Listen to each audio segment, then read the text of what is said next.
Sugar வந்து என்ன எல்லாருக்கும் சுகர், எல்லாம் யாரை பார்த்தாலும் சுகர். பெரியவங்கள்லேருந்து சின்னவங்கள்லேருந்து குழந்தைங்கள்லேருந்து 18 வயசு எல்லாருக்கும் டயபெட்டிஸ் வருது. இப்போ வந்துடுச்சுன்னா இப்போ அந்த குழந்தைங்கள்லேருந்து ஆரம்பத்துலேருந்தே மாத்திரை எடுக்கணும். அதுவும் இல்லாமல் நான் தெரிஞ்சுக்கிட்ட வரைக்கும் என்னென்னா, இங்கிலீஷ் மெடிசின்ஸ் வந்து எடுத்துக்கிட்டே இருந்தால் எடுத்துக்கிட்டே இருக்கணும்.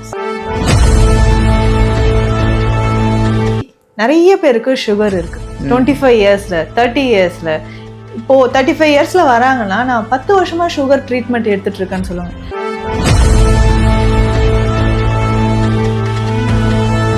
ஆனா எவ்வளவு சீக்கிரம் சுகர் வருதோ ஃபர்ஸ்ட் டைம் எல்லாருக்குமே நான் சொல்ற ஒரு விஷயம் என்னன்னா,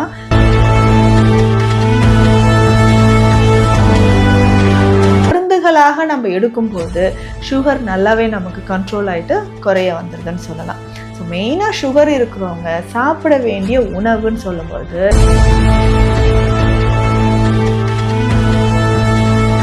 எரிச்சல் இருக்குன்னு சொல்லுவாங்க. ஸோ இந்த கால் பாத எரிச்சல் நமக்கு குணமாகணும்னா இந்த மாதிரியான உணவுகளும் மருந்து முறைகளும் நம்ம ஃபாலோ பண்ணுறது இம்பார்ட்டன்ட்.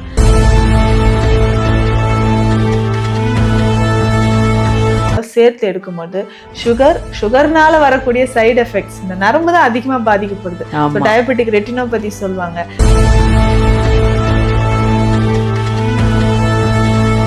எல்லாருக்கும் வணக்கம். நான் எங்க இருக்கேன்னா சென்னை ஆதம்பாக்கம் தீக்ஷாலயம் சித்தா ஹெல்த் கேர்ல இருக்கேன். நம்ம டாக்டர் நித்யா மேடமை பார்க்க வந்திருக்கோம்.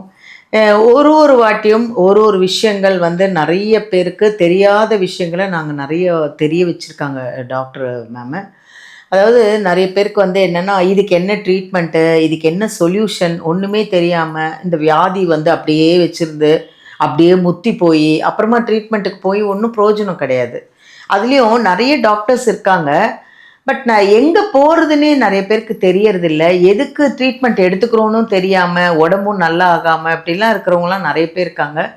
பட் நம்ம வந்து டாக்டர் நித்யா மேம்கிட்ட வந்தவங்க எல்லாரும் நல்லா ஆயிட்டாங்கன்னு சொல்லி எனக்கே ஃபோன் பண்ணும்போது எனக்கு இன்னும் ஹாப்பியாக இருக்குது. நான் வந்து அவங்கக்கிட்ட கேள்வி கேட்டு நான் ஆங்கராக இருந்து இவ்வளோ விஷயத்த தெரிஞ்சுக்கிட்டு நீங்கள் என்னை பார்த்து இங்கே மேம்கிட்ட வந்து இவ்வளோ ட்ரீட்மெண்ட் எடுத்து நல்லா இருக்கீங்கன்னும் போது எனக்கு அவ்வளோ ஹாப்பியாக இருக்குது, ரொம்ப சந்தோஷமாக இருக்குது. காட் பிளெஸ் யூ எல்லாருக்குமே.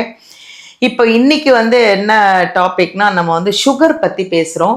ஏன்னா உலகத்தில் வந்து கிட்டத்தட்ட 98% வந்து சுகர் இருக்குது, டயபெட்டிஸ் இருக்குது. அது ரொம்ப குழந்தைங்களுக்கு கூட இருக்குது. 7 வயசு 8 வயசு குழந்தைங்க, 10 வயசு குழந்தைங்க, 18 வயசு, இந்த மாதிரி நிறைய பேர் வயசானவங்க எல்லாருக்குமே வந்து இப்போ சுகர் வருது. அது ஏன் வருது? சுகருக்கு என்ன மருந்து சாப்பிட்ணும், சுகர் வராமல் இருக்கிறதுக்கு என்ன விஷயங்கள் டாக்டர் சொல்கிறாங்க, எல்லாத்தையும் நம்ம டாக்டர்கிட்ட கேட்டு தெரிஞ்சுக்கலாம். மேம் வணக்கம், எப்படி இருக்கீங்க? வணக்கம் மேம், நீங்கள் எப்படி இருக்கீங்க? நல்லா இருக்கேன் மேம். நல்லா இருக்கேன். நிறைய விஷயம் பேசிகிட்டு இருக்கோம். ஒன்று விஷயமும் நீங்கள் நிறைய வந்து வியூவர்ஸ்க்கு நிறைய விஷயத்த புரிய வச்சுருக்கீங்க. நிறைய பேர் தெரியாத விஷயத்தையும் தெரியப்படுத்திருக்கீங்க. அது உண்மையிலேயே சந்தோஷமாக இருக்கு எனக்கு. இப்போ வந்து சுகர் வந்து என்ன எல்லாருக்கும் சுகர், எல்லாம் யாரை பார்த்தாலும் சுகர். பெரியவங்கள்லேருந்து சின்னவங்கள்லேருந்து குழந்தைங்கள்லேருந்து 18 வயசு எல்லாருக்கும் டயபெட்டிஸ் வருது. இப்போ வந்துடுச்சுன்னா இப்போ அந்த குழந்தைங்கள்லேருந்து ஆரம்பத்துலேருந்தே மாத்திரை எடுக்கணும். அதுவும் இல்லாமல் நான் தெரிஞ்சுக்கிட்ட வரைக்கும் என்னென்னா, இங்கிலீஷ் மெடிசின்ஸ் வந்து எடுத்துக்கிட்டே இருந்தால் எடுத்துக்கிட்டே இருக்கணும். சாகிற வரைக்கும் வந்து நீங்கள் மெடிசன் எடுத்துக்கிட்டே இருக்கணும். பட் சித்தாவில் அப்படி இல்லை. அது நீங்கள் வந்து க்யூர் ஆகிறதுக்கும் இல்லை அதை கண்ட்ரோல் பண்ணுறதுக்கும் நிறைய பேருக்கு இப்போ ஸ்டார்டிங் ஆனால் நீங்கள் க்யூர் பண்ணி கொடுக்குறீங்க. கண்டிப்பாக. இப்போ அது ஸ்டார்டிங் இல்லாமல் ரொம்ப முத்தி போச்சு அப்படின்னா அதை கண்ட்ரோலுக்கும் கொண்டு வரீங்க அப்படின்றது வந்து நிறைய பேர் நான் கேட்டு தெரிஞ்சுக்கிட்டேன். உங்ககிட்ட வந்த பேஷண்ட்டுக்கெல்லாம் வந்து நீங்கள் எப்படி குணப்படுத்துறீங்க, சுகர் வராமல் இருக்கணும்னா என்ன பண்ணுறது, அதுக்கு என்ன ட்ரீட்மெண்ட்டு நீங்கள் கொஞ்சம் சொல்லுங்கள் மேம், நிறைய பேர் தெரிஞ்சுப்பாங்க. நீங்கள் சொன்ன மாதிரி நிறைய பேருக்கு சுகர் இருக்குது. 25 இயர்ஸில் 30 இயர்ஸில் இப்போது 35 இயர்ஸில் வராங்கன்னா நான் 10 வருஷமா சுகர் ட்ரீட்மெண்ட் எடுத்துகிட்டு இருக்கேன்னு சொல்லுவாங்க. ஸோ அது வந்து வெரி ஷாக்கிங் தான். எங்க இப்போ தான் 35 ஆகுது, அப்போ 25 இயர்ஸ் இன்சுலினே போடுறாங்க. ஸோ அப்போது எதை நோக்கி நம்ம போயிட்டுருக்கோன்றது தெரியல யாருக்கோ. இப்போ வீட்டில் ஒருத்தருக்கு சுகர் இருந்தது, பக்கத்து வீட்டுக்காரங்களுக்கு இருந்தது, இப்போ வீட்டில் இருக்க எல்லாருக்குமே சுகர் இருக்குது. அந்த ஸ்டேஜுக்கு நம்ம வந்துட்டோம். இப்போ சுகர்ன்றது ரொம்ப ஈஸியாக போயிடுச்சுன்ற மாதிரி. ஆனால் எவ்வளோ சீக்கிரம் சுகர் வருதோ ஃபர்ஸ்ட் டைம் எல்லாருக்குமே நான் சொல்கிற ஒரு விஷயம் என்னென்னா, ஃபர்ஸ்ட் டைம் சுகர் இருக்குன்னு தெரிஞ்சுதா வித்தின் 30 டேஸில் அது கண்ட்ரோல் பண்ணி அடுத்த 30 டேஸில் க்யூர் பண்ணிடலாம். ஸோ நம்மளுடைய உணவு, ஸோ டயட் ரொம்ப இம்பார்ட்டண்ட், எக்ஸசைஸ் ரொம்ப ரொம்ப இம்பார்ட்டண்ட். ஸோ இப்போ அந்த ஃபிசிக்கல் எக்ஸசைஸ் இம்பார்ட்டண்ட். ஸோ அது கூட ஒவ்வொருத்தருக்கும் தேவையான அந்த மூலிகைகளை நம்ம எடுத்துக்கணும். ஸோ மருந்துகளாக நம்ம எடுக்கும்பொழுது சுகர் நல்லாவே நமக்கு கண்ட்ரோல் ஆகிட்டு குறைய வந்துடுதுன்னு சொல்லலாம். ஸோ மெயினாக சுகர் இருக்கிறவங்க சாப்பிட வேண்டிய உணவுன்னு சொல்லும்போது ஃபைபர் கண்டென்ட் இருக்கிற உணவு. அதுதான் நிறைய பேருக்கு தெரியல. சுகர் இருக்கிறவங்களுக்குலாம் எப்படி சாப்பிடணும், நேரத்துக்கு சாப்பிடணும், என்னென்ன சாப்பிடணும்னே நிறைய பேருக்கு தெரியல. அதை கொஞ்சம் சொல்லுங்கள் ஃபர்ஸ்ட். என்னன்னா அந்த ஃபைபர், ஃபைபர் ப்ளஸ் இந்த பாலிஷ் பண்ண ஒயிட் ரைஸ் எடுத்துக்கிறோம், இட்லி தோசை எடுத்துக்கிறோம், இதை வந்து அவாய்ட் பண்ணணும். இப்போ ஃபைபர் இருக்கக்கூடியது அப்படின்னு பார்த்தோம்னா நம்மளுடைய பாரம்பரிய அரிசி வகைகள், ஸோ பட்டை தீட்டப்படாத அரிசிகள் அப்படின்னு நம்ம சொல்கிறோம் இல்லைங்களா, அதை நம்ம பயன்படுத்திட்டு வரணும். ஸோ இதில் எல்லாமே லோ கிளைசிமிக் இண்டெக்ஸ். தீட்டப்படாத அரிசினா என்ன மேம்? அது நம்ம பாலிஷ் பண்ணாம இருக்கீங்களா, அதுதான் நமக்கு பிடிக்காதே. நமக்கு என்னன்னா ஒயிட்டா இருக்கணும், நல்லா பாலிஷ் பண்ணி உள்ள இருக்கிற சக்கையை மட்டும் சாப்பிடணும். ஸோ இந்த ஃபைபர்ல தான் ரிச் தைமின். அந்த ஃபைபர் நம்மளுடைய இன்சுலின் லெவலை இன்க்ரீஸ் பண்ணுறதுக்கும் சுகர் கண்ட்ரோல் பண்ணுறதுக்கும் ரொம்ப ரொம்ப இம்பார்ட்டண்ட். அப்போ சிவப்பு அரிசி சாப்பிடலாம், கருங்குருவை அரிசி சாப்பிடலாம், மணிச்சம்பா அரிசி, மில்லட்ஸ், சிறுதானிய வகைகள். ஸோ இதில் நம்ம கேழ்வரகு, இதிலே கூட இட்லி பண்ணி சாப்பிட்டுக்கலாமே, இட்லி தோசை எல்லாம் அரைச்சி கூட சாப்பிட்டுக்கலாமே, தாராளமாக நம்ம சாப்பிட்டுக்கலாம். ஸோ அந்த மாதிரி நம்ம சாப்பிடும்பொழுது சுகர் லெவல் குறையுது. இப்போ இதில் ஸ்பெஷலாக நம்ம கிளினிக்கில் கொடுக்கக்கூடிய மெடிசன் அப்படின்னு பார்த்தோங்கன்னா சுகருக்குன்னே நிறைய வகையான மருந்துகள் இருக்குது. ஸோ அந்த மருந்துகளை ரெகுலராக நம்ம எடுத்துகிட்டு வரணும். ஸோ இதில் கஷாய வகை மருந்துகள் அப்படின்னு சொல்கிறோம்.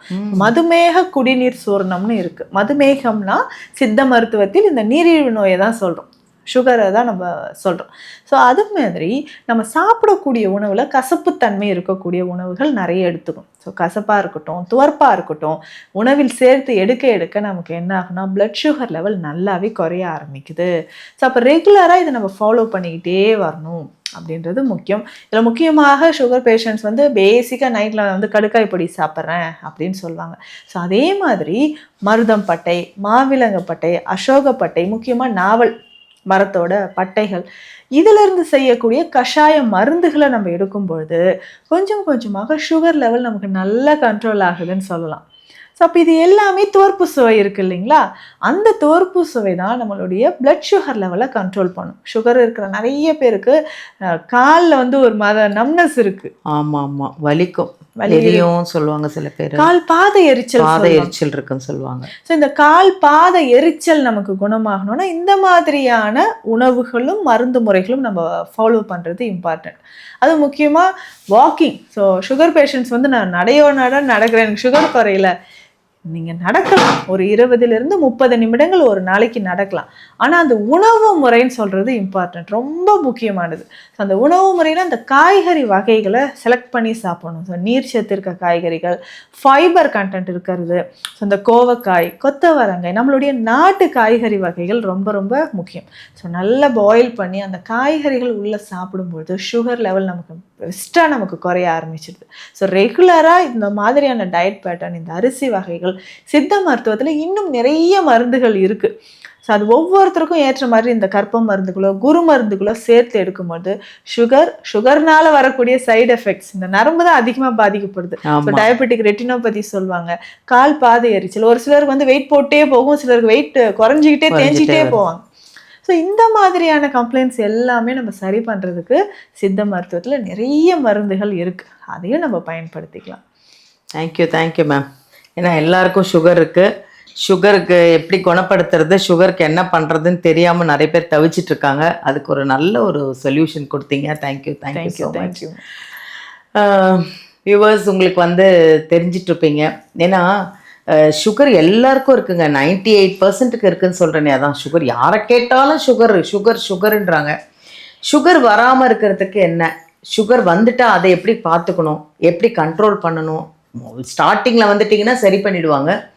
அதனால் சுகர் இருக்கிறவங்க வந்து நீங்கள் பார்த்து செக் பண்ணிவிட்டு டாக்டர்கிட்ட கன்சல்ட் பண்ணி செக் பண்ணி இதுக்கு அவங்களும் ஒரு டயட் கொடுத்துருவாங்க. இதை சாப்பிடணும், இந்தந்த டைமுக்கு இதை சாப்பிடணும்னு சொல்லுவாங்க. பார்த்துக்கோங்க, பத்திரம். இன்சுலின்லாம் போடுற அளவுக்கு வச்சிடாதீங்க. எப்படி பார்த்தாலும் நீங்கள் சீக்கிரமாக சித்தாவில் வந்தீங்கன்னா கண்ட்ரோல் ஆகிடும், நல்லா ஆயிடுவீங்க. God bless you. எல்லாரும் நல்லா இருக்கணும், ஆரோக்கியமாக இருக்கணும், சந்தோஷமாக இருக்கணும். சுகர் இல்லாமல் எல்லாரும் நல்லா, ஏன்னா சுகர் ஒன்று வந்துச்சுன்னா எல்லாம் ஒன்று ஒன்றா படிப்படியாக வந்துகிட்டே இருக்கும். அதனால் அதுக்கப்புறம் நம்ம பாதுகாக்கவே முடியாது உடம்பை. ஸோ சுகர் இருக்கிறவங்க வந்து மேம்கிட்ட அப்பாயின்மெண்ட் வாங்கிட்டு செக் பண்ணிவிட்டு ஃபுல்லாக நீங்கள் ட்ரீட்மெண்ட் எடுத்துக்கோங்க. சந்தோஷம். தேங்க்யூ. அடுத்த ஒரு நல்ல ஒரு புது நிகழ்ச்சியோடு சந்திப்போம். Thank you so much.